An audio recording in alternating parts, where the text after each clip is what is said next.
University की परीक्षाओं को लेकर प्रेस कॉन्फ्रेंस। उच्च शिक्षा मंत्री भंवर सिंह भाटी की प्रेस कॉन्फ्रेंस। एक उच्च स्तरीय कमेटी का गठन पिछले दिनों किया था। कमेटी की रिपोर्ट सुप्रीम कोर्ट के दिशा निर्देश और यूजीसी की गाइडलाइन के अनुसार फाइनल ईयर की परीक्षाएं करवाए जाना अनिवार्य है, क्योंकि विद्यार्थी जब अपनी डिग्री लेकर के निकलता है तो उसमें अंतिम वर्ष की परीक्षाएं अति आवश्यक रूप से पिछले साल भी हमने करवाई थी और इस साल भी हमने ये निर्णय लिया है राजस्थान सरकार के द्वारा उच्च शिक्षा विभाग ने कि फाइनल ईयर की जो परीक्षाएं हैं वो हमारे जुलाई के इस महीने के अंतिम सप्ताह अथवा अगस्त के फर्स्ट वीक से इन परीक्षाओं का आयोजन किया जाएगा। उसमें यूजी और पीजी की अंतिम वर्ष की परीक्षाएं हम आयोजित करेंगे और इन परीक्षाओं में जो मुख्य रूप से मैंने जैसे बताया कि 31 अगस्त तक इन परीक्षाओं का आयोजन पूरा करना है और सितंबर लास्ट तक परीक्षा परिणाम घोषित करना है। फाइनल ईयर की परीक्षाओं में के साथ साथ मैं बताना चाहूँगा कि फर्स्ट ईयर के विद्यार्थियों को 10वीं तथा 12वीं के अंकों के आधार पर प्रमोट किया जाएगा तथा उनको अगली कक्षा में अस्थायी रूप से उनको एडमिशन भी दे दिया जाएगा। और सेकेंड ईयर में जो हमारे स्टूडेंट्स हैं, पीजी के हमारे जो प्रीवियस के स्टूडेंट्स हैं, उनको भी प्रोविजनली अगली कक्षाओं में प्रमोट किया जाएगा और परिस्थितियां सामान्य होने के बाद में 31 दिसंबर तक हमारे second year UG second year के स्टूडेंट्स और हमारे पीजी के प्रीवियस के स्टूडेंट्स की परीक्षाएं हम बहुत ही एक सरल प्रक्रिया के साथ विद्यार्थियों को, क्योंकि जिस प्रकार से प्रभावित हुई है इनकी शैक्षणिक एजुकेशन सिस्टम, तो उसका सरलीकरण करते हुए ऑब्जेक्टिव अथवा अन्य माध्यमों से 31 दिसंबर तक वो परीक्षाएं भी आयोजित की जाएगी। उसके साथ साथ मैं कहना चाहूँगा कि हमने इसमें काफ़ी सारी स्टूडेंट्स की स्थिति को ध्यान में रखते हुए, कोविड की परिस्थितियों को ध्यान में रखते हुए उसमें काफ़ी सारे हमने रिलैक्सेशंस भी दिए हैं। परीक्षा की जो अवधि है उसको 3 घंटे की बजाय 1.5 घंटे करने का निर्णय लिया गया है और उसके साथ साथ जो पेपर किसी भी विषय के 2 पेपर होते हैं, फर्स्ट एंड सेकंड, और कई सब्जेक्ट्स में 3 भी होते हैं, तो एक ही दिन में, क्योंकि परीक्षार्थियों को बार बार परीक्षा देने के लिए अपने परीक्षा केंद्रों पर नहीं जाना पड़े, उसको ध्यान में रखते हुए एक ही दिन में 2 या 3 पेपर्स हमने आयोजित करवाने का निर्णय लिया है। जैसा कि मैंने बताया कि परीक्षा की अवधि 1.5 घंटे की होगी फर्स्ट पेपर की, उसके बाद सेकंड पेपर की भी 1.5 घंटे की, इस प्रकार से 3 घंटे का पेपर होगा। और पेपर्स में जो क्वेश्चंस की बाध्यता है, जो 50% प्रश्नों को सॉल्व करने की हमने इसमें विद्यार्थियों को छूट दी है सभी परीक्षाओं में, और जो इसमें यूनिट की बाध्यता है उसको भी हटा दिया गया है। किसी भी यूनिट में से एक निर्धारित प्रश्न जो है परीक्षार्थी सॉल्व कर सकेंगे। 2 या अधिक पेपर की मैंने आपको बात कही है। उसके अलावा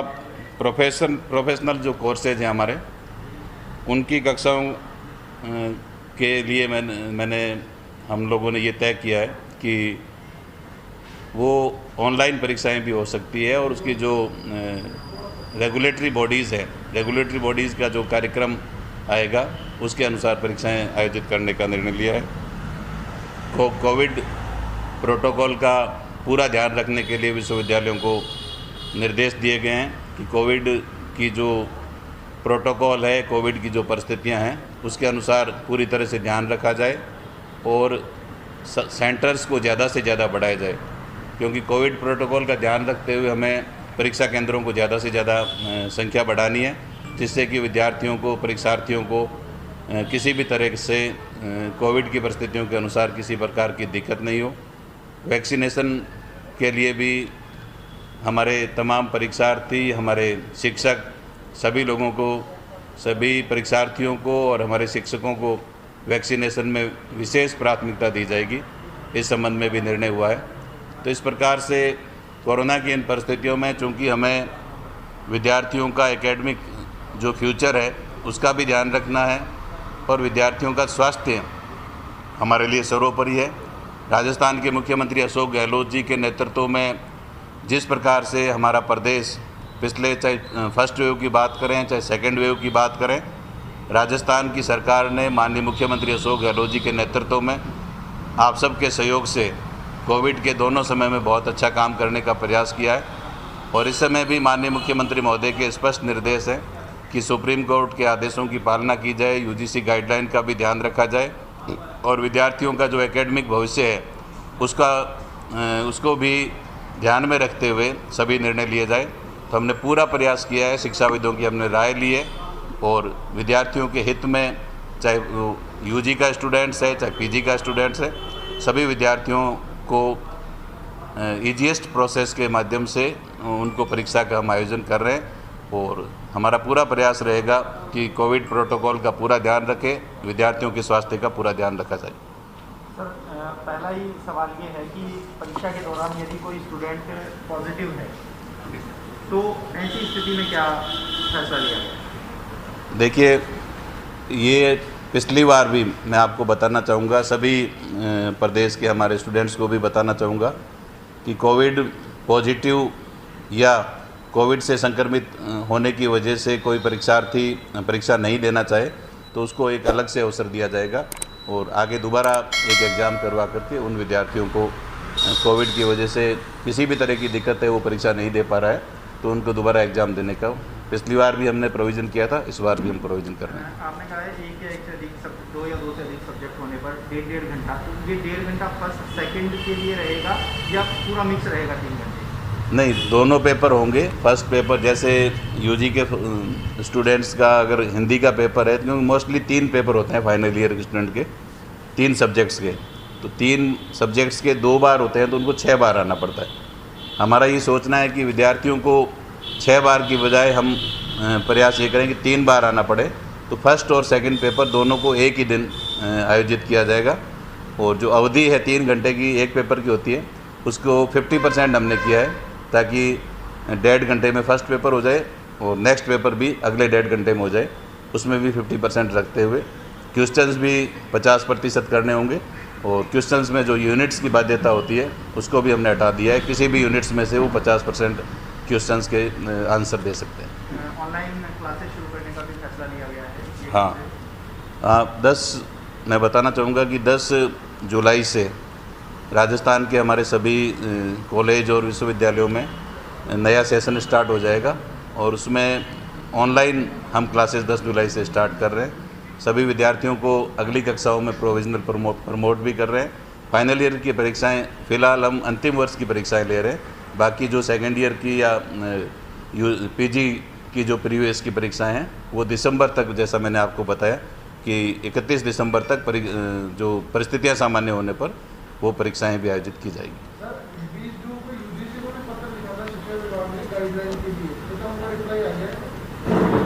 नहीं, यूजीसी को हमारी जो कमेटी की रिपोर्ट आने के बाद में राजस्थान सरकार के द्वारा जो विशेषज्ञों की हमने कमेटी बनाई थी उसकी रिपोर्ट आने के बाद में हमने यूजीसी को एक पत्र लिखा राजस्थान सरकार की तरफ से कि परीक्षाओं के आयोजन के संबंध में उन्होंने अभी तक कोई गाइडलाइन जारी नहीं की है, तो उसमें कोई मार्गदर्शन दें या कोई गाइडलाइन जारी करें। लेकिन अभी तक कोई गाइडलाइन जारी नहीं हुई है और हमारे बच्चों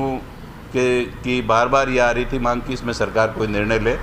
तो यूजीसी के पिछले साल के जो दिशा निर्देश है उन्हीं को हमने फॉलो करते हुए और सुप्रीम कोर्ट के जो दिशा निर्देश हैं, सुप्रीम कोर्ट ने फाइनल ईयर की परीक्षाओं के लिए कंपलसरी कहा था पिछली बार भी कि ये परीक्षाएं होनी चाहिए, तो उन तमाम तथ्यों को ध्यान में रखते हुए और हमारी कमेटी की रिपोर्ट्स को ध्यान में रखते हुए हमने फाइनल ईयर की अंतिम वर्ष की दोनों को यूजी और पीजी की परीक्षाएं आयोजित करवाने का निर्णय लिया है। अगर यूजीसी की कोई दिशा निर्देश आ जाते हैं जो फैसला लिया गया है उसमें अगर कुछ बदलाव है तो क्या आगे बदलाव देखने को मिल सकता है परीक्षाओं में? देखिए, यूजीसी के दिशा निर्देश निश्चित रूप से अगर कोई इसके अलावा आते हैं तो मैं समझता हूं कि उसमें उस समय की परिस्थितियों के अनुसार हम निर्णय लेंगे। लेकिन यूजीसी से हमें जो विश्वस्त सूत्रों से ज्ञात हुआ है कि यूजीसी के द्वारा इस साल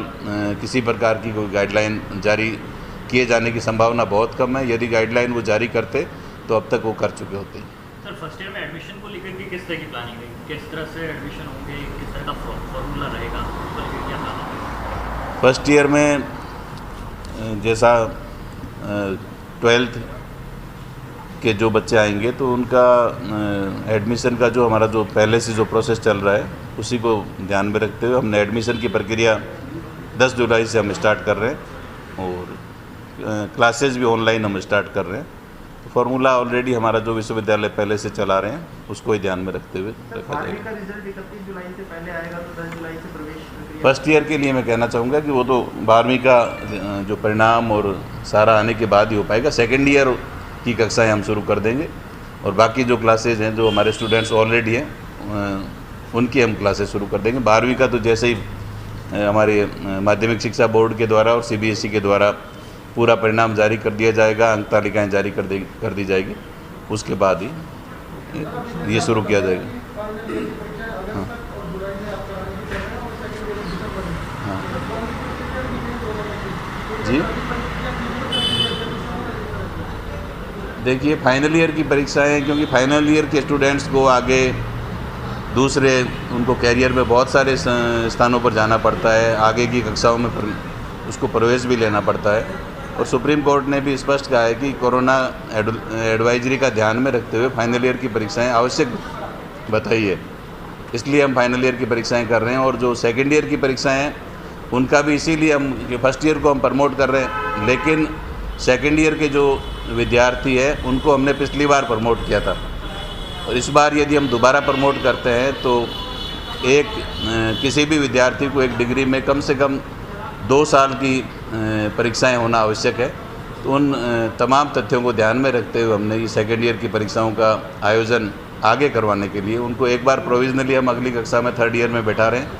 लेकिन आगे परीक्षाएं परिस्थितियां निश्चित रूप से मैं कहना चाहूँगा कि हमने कहा है कि सामान्य होने पर कोई इसी तरह का जैसा थर्ड ईयर का पेपर लिया है इसी तरह से हम एक सरलीकरण करते हुए पेपर लेकर के विद्यार्थियों के लिए परीक्षाओं का आयोजन करेंगे। उसमें प्रीवियस में भी मैं कहना चाहूँगा कि इसी तरह का आयोजन होगा। सर, कॉलेज यूनिवर्सिटी में कब तक कक्षा कक्ष में जा सकेंगे विद्यार्थी और कब तक अपनी पढ़ाई वापस से दोबारा शुरू कर सकेंगे? देखिए, ऑफलाइन में तो जो गृह मंत्रालय की गाइडलाइन है, हमारे राजस्थान सरकार और हमारे भारत सरकार की जो गाइडलाइन है उसके अनुसार ही कॉलेज और विश्वविद्यालय तमाम संस्थाएं खोलने का निर्णय होगा। अभी सिर्फ परीक्षाओं के आयोजन के लिए हम ये सब कर रहे हैं। और जो हमारे हॉस्टल्स हैं, जो विद्यार्थी हॉस्टल्स में रहते हैं, तो उनको भी जो परीक्षार्थी हैं उनके लिए हॉस्टल्स परीक्षाओं के आयोजन की अवधि के दौरान खोले जाएंगे और उन स्टूडेंट्स को वहाँ रहने का मौका भी दिया जाएगा और वो अपनी परीक्षाओं का ताकि वो सही तरीके से अपनी परीक्षाओं को बिना किसी दिक्कत के उसमें शामिल हो सके। सर, अनलॉक में काफ़ी संस्थान खुल गए, लेकिन कोचिंग इंस्टीट्यूट है, हॉस्टल्स हैं और साथ ही में लाइब्रेरीज हैं, ये सारे नहीं खुल पा रहे हैं। इसको लेकर के कुछ लोग आपसे भी लगातार संपर्क में थे, क्या कोई बातचीत उस पर हुई है? देखिए, मुख्यमंत्री महोदय और हमारी सरकार लगातार अनलॉक की तरफ बढ़ रही है और जैसे जैसे